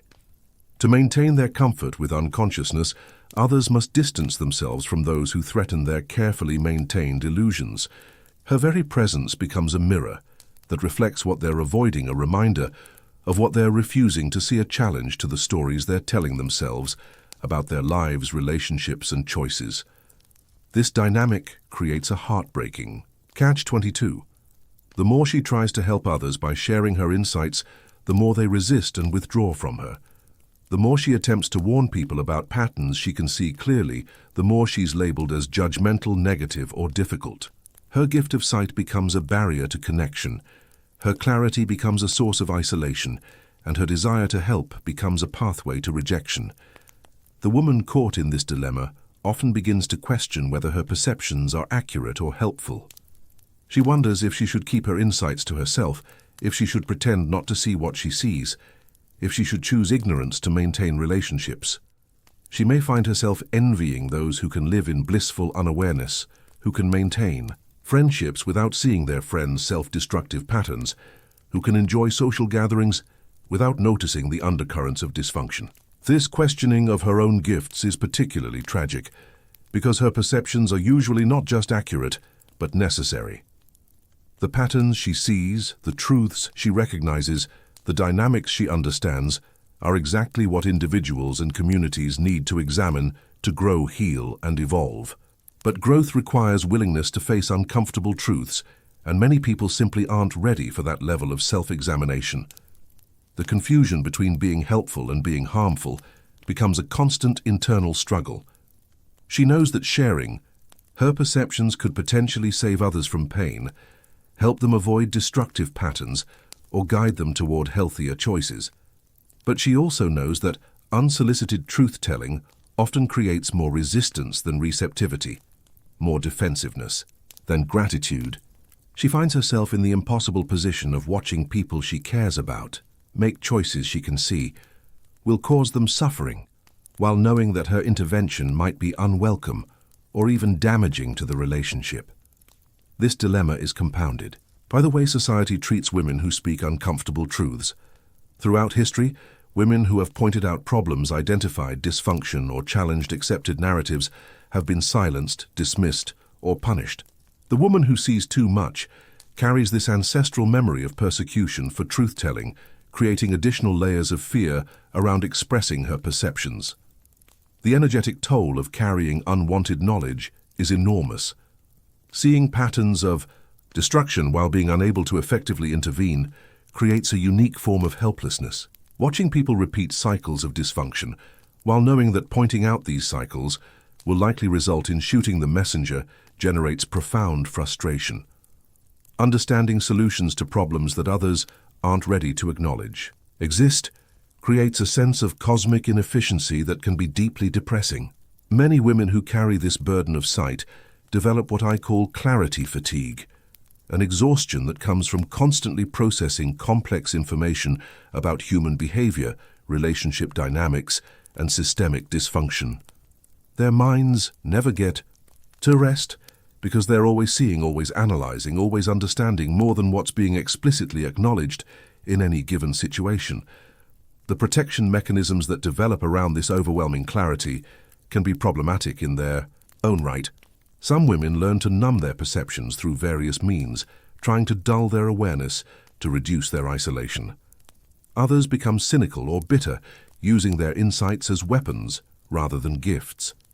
Still others retreat from human connection, entirely deciding that the loneliness of isolation is preferable to the loneliness of being misunderstood in relationship. But none of these protective strategies ultimately serve the woman or the world. Her clarity is a gift that deserves to be honored, not numbed. Her insights are valuable contributions that deserve appropriate channels for expression. Her ability to see patterns and understand dynamics is exactly what humanity needs for its evolution, even when individuals resist or reject her offerings. The path forward requires learning to hold her gifts with both compassion and boundaries. This means recognizing that she cannot force others to see what they're not ready to perceive, that she cannot save people from lessons they need to learn, and that her responsibility is to offer her truth with love while detaching from others' receptivity to it. Developing discernment about when, how, and with whom to share her insights becomes crucial. Not every perception needs to be voiced, not every truth needs to be shared, and not every pattern needs to be pointed out. Learning to distinguish between observations that could genuinely help and those that would simply create resistance is a sophisticated skill that takes time to develop. Finding appropriate outlets for her insights becomes essential for her well-being. This might mean seeking professional contexts where her analytical abilities are valued, creative expressions where her perceptions can be shared indirectly, or communities of other clear-seeing individuals who can appreciate and understand her gifts. The woman who sees too much also needs to develop practices for processing the emotional weight of her knowledge. Carrying awareness of dysfunction, deception, and unconscious patterns without becoming overwhelmed requires regular emotional and energetic maintenance. This might include therapy, meditation, creative expression, or spiritual practices that help her metabolize the intensity of what she perceives. Most importantly, she needs to remember that her clarity is not a burden she bears for others, it's a gift she possesses for her own navigation and evolution. While she may choose to share her insights when appropriate, her primary responsibility is to use her perceptions to guide her own choices, relationships, and life direction. The isolation that comes with seeing clearly is real and often painful, but it's also temporary. As consciousness evolves globally, more people are developing the courage to face uncomfortable truths, to examine their patterns, and to value insight over illusion. The woman who has carried the burden of sight may find herself gradually surrounded by others who appreciate rather than fear her clarity. Her loneliness begins to transform when she realizes that she's not alone in seeing clearly. She's simply ahead of the curve. Her isolation becomes a form of leadership rather than exile. Her clarity becomes a beacon for others who are ready to see more truthfully rather than a source of disconnection from those who prefer illusion. The gift of sight that once isolated her becomes the quality that attracts her true tribe, those who value truth over comfort, growth over stagnation, and authenticity over performance. Her burden transforms into her superpower. Her isolation becomes her distinctive advantage, and her clarity becomes the foundation for relationships and communities built on truth rather than mutual deception. In the end, the woman who sees too much discovers that she doesn't see too much at all. She sees exactly what needs to be seen, exactly when she needs to see it, exactly as clearly as consciousness requires for its continued evolution. Her clarity isn't a cosmic mistake, it's a cosmic necessity, and the world, ready or not, needs what she has to offer. Writing Your Freedom. A letter to the intelligence you were born to be tonight, as we reach the end of this journey through the landscapes of intelligent women's struggles and triumphs. I want you to imagine something. Imagine writing a letter to the version of yourself who has never apologized for her intelligence, never dimmed her light, never pretended to be smaller than she is. Imagine connecting with the woman you were born to be before the world taught you that your brilliance was something to manage rather than celebrate. This woman, your truest self, has been waiting for you to remember her. She's been watching as you've navigated years of conditioning that told you to be smart, but not too smart, insightful, but not too perceptive, brilliant, but not so brilliant that you threaten anyone's comfort. She's witnessed your struggles with being both intellectually gifted and emotionally wounded by a world that fears what it cannot control. She knows about the performances you've perfected, how to ask questions you already know the answers, to how to present your insights as uncertainties, how to make others feel intelligent by playing smaller than you are. She's seen you master the exhausting art of being authentically inauthentic, of being yourself, while simultaneously hiding the parts of yourself that shine too brightly for others' comfort. This uncompromised version of you understands the price you've paid for accommodation. She knows about the relationships you've maintained by staying smaller, the opportunities you've accepted that required you to dim your light, the countless moments you've chosen others' comfort over your own authenticity. She's felt the slow suffocation of your spirit, the gradual erosion of your self-trust, the deep confusion about what your authentic voice even sounds like anymore. But she also knows something you may have forgotten, that your intelligence was never the problem. The problem was a world so invested in its own unconsciousness that it couldn't tolerate those who threatened to illuminate its darkness. Your insights were never inappropriate. Others' capacity for truth was insufficient. Your perceptions were never wrong. Their willingness to examine reality was limited.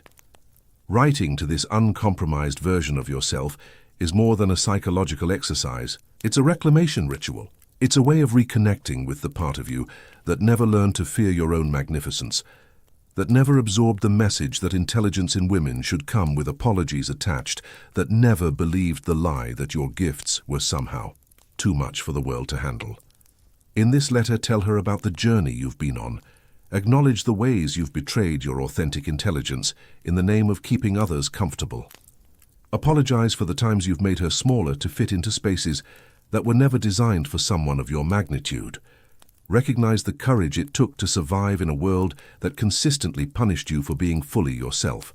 But also tell her about the wisdom you've gained through this struggle. Share what you've learned about discernment, about choosing your battles, about finding the people who can appreciate rather than fear your depth. Explain how the pain of hiding your intelligence has taught you to value authenticity, how the loneliness of being misunderstood has helped you recognize your true tribe, how the challenge of being brilliant in a world that fears intelligence has strengthened your commitment to truth. Ask her for forgiveness for the years you've spent ashamed of what she represents. The uncompromising brilliance, the unfiltered insights, the unmodulated intelligence that processes reality without apology. Seek her guidance about how to integrate her fearless authenticity with the wisdom you've gained about navigating a complex world. Request her help in distinguishing between appropriate discernment and unnecessary self-diminishment. Most importantly, invite her back into your conscious awareness. Ask her to help you remember what it feels like to think without apology, to speak without cushioning your insights with uncertainty, to take up the intellectual space your consciousness naturally occupies. Request her assistance in reclaiming the voice that was yours before you learned to modulate it for others' comfort. This reunion with your uncompromised intelligence isn't about becoming insensitive to others or dismissive of the complexities of human relationship. It's about refusing to continue sacrificing your authenticity on the altar of others' discomfort with your gifts. It's about recognizing that the right people for your life are those who are inspired rather than threatened by your brilliance. The woman you're writing to knows that your intelligence is not a weapon against others, but a gift to a world that desperately needs more clarity, more wisdom, more fearless truth-telling.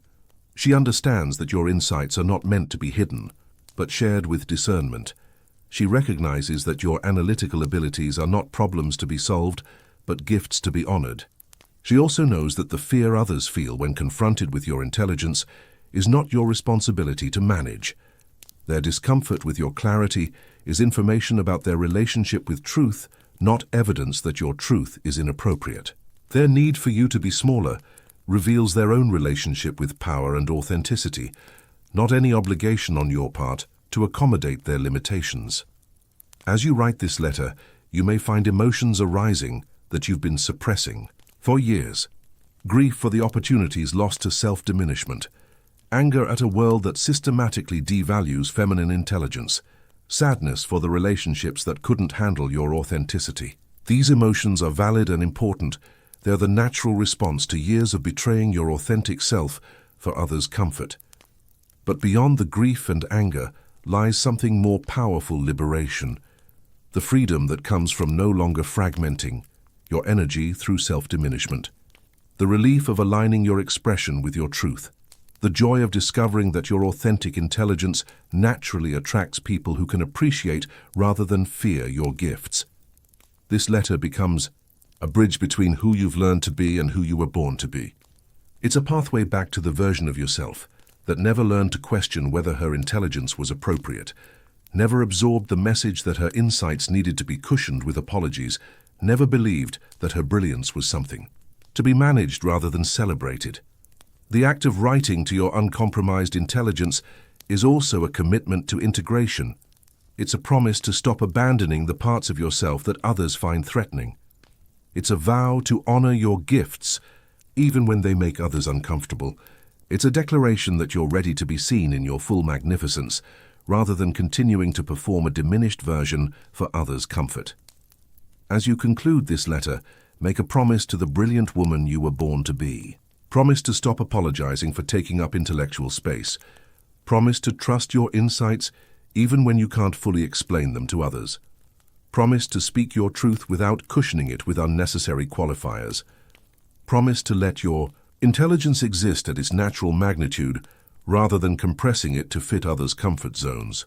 Most importantly, promise to remember that your intelligence is not an accident of nature or a cosmic mistake. It's a sophisticated gift that has been refined through generations of women who carried the responsibility of seeing clearly, thinking deeply, and speaking truthfully. When you honor your intelligence, you honor not just yourself but the lineage of brilliant women who preserved these gifts through centuries of suppression and persecution. The world is ready for women who trust their intelligence without reservation, who share their insights without apology, who take up the space their consciousness naturally occupies. Your brilliance is not too much for the universe to handle. It's exactly what the universe has been waiting for. The only thing too small is the limited version of yourself you've been performing to make others comfortable. Your time of hiding is over. Your era of apologizing for your gifts has ended. Your season of making yourself smaller to fit into spaces designed for lesser lights has concluded. It's time to step fully into the magnitude of your intelligence, to speak with the authority of your wisdom, to shine with the brilliance of your authentic self. The woman you were born to be is waiting for you to claim her fully. She's ready to think without apology, to speak without fear, to exist without diminishment. She's prepared to use her intelligence not as a weapon against others, but as a gift to a world that desperately needs more clarity, more wisdom, and more fearless truth. Write to her, remember her, reclaim her, and then become her completely, without reservation, without apology, and without compromise, because the world doesn't need another woman pretending to be smaller than she is. The world needs you at your full intellectual capacity, thinking clearly, speaking truthfully, and shining brilliantly in all your magnificent, uncompromising intelligence. The time for hiding your light under the bushel of others' comfort is over. The time for your authentic brilliance has begun, and the universe is waiting to receive the gifts that only the uncompromised version of you can provide. This is your invitation to intelligence without apology, to brilliance, without diminishment, to authenticity, without compromise. This is your call to be everything you were born to be, without reservation and without regret. The woman you're writing to isn't just a memory of who you once were, she's a prophecy of who you're ready to become. Welcome home to your authentic intelligence. Welcome back to your uncompromised brilliance. Welcome to the life that becomes possible when you finally stop apologizing for being exactly as magnificent as you were designed to be. Closing the sacred return to your authentic mind. As we reach the end of this exploration into the depths of intelligence and authenticity, I want you to feel something shifting inside you, something that has been clenched for years beginning to relax, something that has been hidden, beginning to emerge, something that has been apologetic, beginning to stand tall. This isn't just information you've received tonight, it's recognition of truths you've always known, but perhaps haven't had permission to fully embrace. You are not broken for being intelligent. You are not flawed for seeing clearly. You are not too much for carrying the gift of perception that cuts through illusion to truth. Everything about your brilliant mind, your piercing insights, your ability to read between the lines and see beyond the surface, all of this is exactly as it should be. The problem was never your intelligence. The problem was a world too small to contain it properly. Tonight you've been given permission to stop shrinking, permission to stop apologizing for the space your thoughts occupy, permission to trust the insights that have been validated again and again by time and experience, permission to speak with the authority that comes from genuine knowing rather than performed uncertainty. But more than permission, you've been given understanding of why your intelligence has triggered fear in others, why your authenticity has been met with resistance, why your refusal to play small has sometimes resulted in isolation.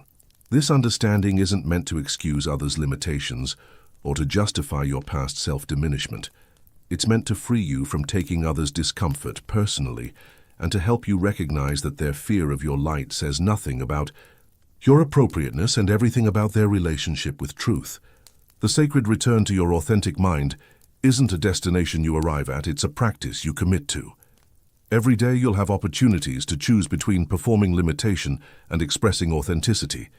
Every interaction will offer you the chance to either dim your light for others' comfort or to shine fully regardless of their capacity to appreciate your brilliance. Some days this choice will feel easy and natural. Your authentic intelligence will flow freely, and you'll wonder why you ever thought you needed to hide it. Other days, old patterns of self-diminishment will reassert themselves and you'll catch yourself apologizing for insights, questioning perceptions that you know are accurate, or making your brilliance smaller to fit others' expectations. On those challenging days, remember that returning to authenticity is not about perfection, it's about practice. Each time you notice yourself beginning to shrink and choose instead to stand tall, you strengthen the neural pathways of authentic expression.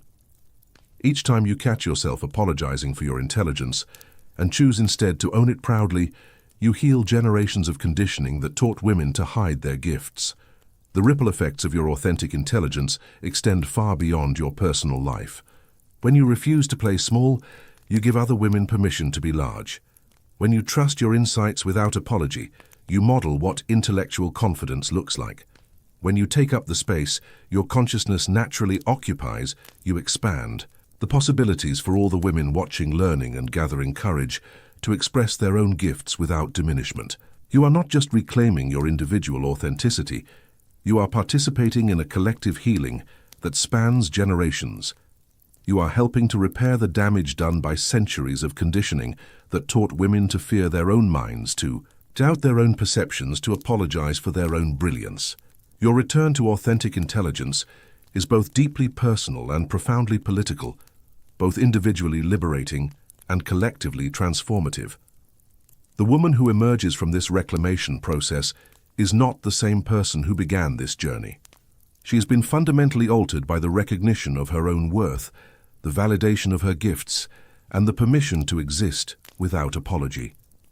She moves through the world differently, speaks with different authority, makes decisions from a different center of knowing. This transformed woman naturally attracts different people, different opportunities, different experiences than the one who was hiding her light. Her authentic frequency calls forth what matches her truth rather than what accommodates her limitations. Her relationships deepen because they're based on genuine appreciation rather than managed accommodation. Her work becomes more impactful because it emerges from authenticity rather than performance. Most importantly, she discovers that the love she was trying to earn by being smaller was never the love she actually wanted. The appreciation she receives for her authentic intelligence is qualitatively different from the tolerance she used to receive for her performed limitations. She realizes that being loved for who you really are, even by fewer people, is infinitely more nourishing than being accepted for who you're pretending to be by many. As you continue this journey of reclaiming your authentic intelligence, remember that you're not alone. Around the world, women are awakening to the recognition that their minds are gifts to be celebrated rather than problems to be managed. They're discovering that their insights are valuable contributions rather than inconvenient truths. They're learning that their intellectual gifts are exactly what the world needs for its continued evolution. You are part of a rising tide of women who refuse to stay small, who trust their perceptions, who speak their truth, and who take up the space their consciousness naturally occupies. Your commitment to authenticity strengthens this collective movement and creates new possibilities for all the brilliant women who will come after you. The journey from performed limitation to authentic expression is not always easy, but it is always worth it. The temporary discomfort of disappointing those who preferred your smaller version is nothing compared to the lasting fulfillment of living as your authentic self. The short-term challenges of navigating a world that still struggles with feminine brilliance are insignificant next to the long-term joy of expressing your gifts without apology. Tonight marks the beginning of your sacred return to the woman you were born to be before the world taught you that your intelligence was something to manage rather than celebrate. Tomorrow you begin the practice of living from this truth, of speaking from this authority, of existing in this authenticity. Your mind is not too much. Your insights are not inappropriate. Your intelligence is not a burden to be carried, but a gift to be shared. You were born brilliant not by accident, but by design, not as a cosmic joke, but as a divine offering to a world that desperately needs what you have to provide. Trust yourself. Honor your gifts. Take up your space. Speak your truth. Shine your light. The world is waiting for what only you can offer, and the time for hiding is over. Write to me in the comments what insights resonated most deeply with you tonight. Tell me what city you're in and what time it is as you're processing this information. Share what you're ready to reclaim about your own intelligence. Your words will inspire other women who are on this same journey of returning to their authentic brilliance. And if this exploration has served you, if these insights have helped you remember something important about your own gifts, consider subscribing for more content that honors the complexity and beauty of the intelligent woman's journey. Together, we're creating a space where brilliance is celebrated rather than managed, where intelligence is honored rather than hidden, where women can exist in their full, magnificent authenticity without apology. The revolution of women reclaiming their intellectual authority has begun, and you are both witness and participant in this transformation. Your commitment to authenticity is changing not just your life, but the world itself. One honest insight, one unqualified statement, one moment of brilliant authenticity at a time. Welcome home to your authentic mind. Welcome back to your uncompromised intelligence. Welcome to the life that becomes possible when you finally stop apologizing for being exactly as magnificent as you were designed to be. The journey continues, but tonight you remember who you really are, and that remembering changes everything.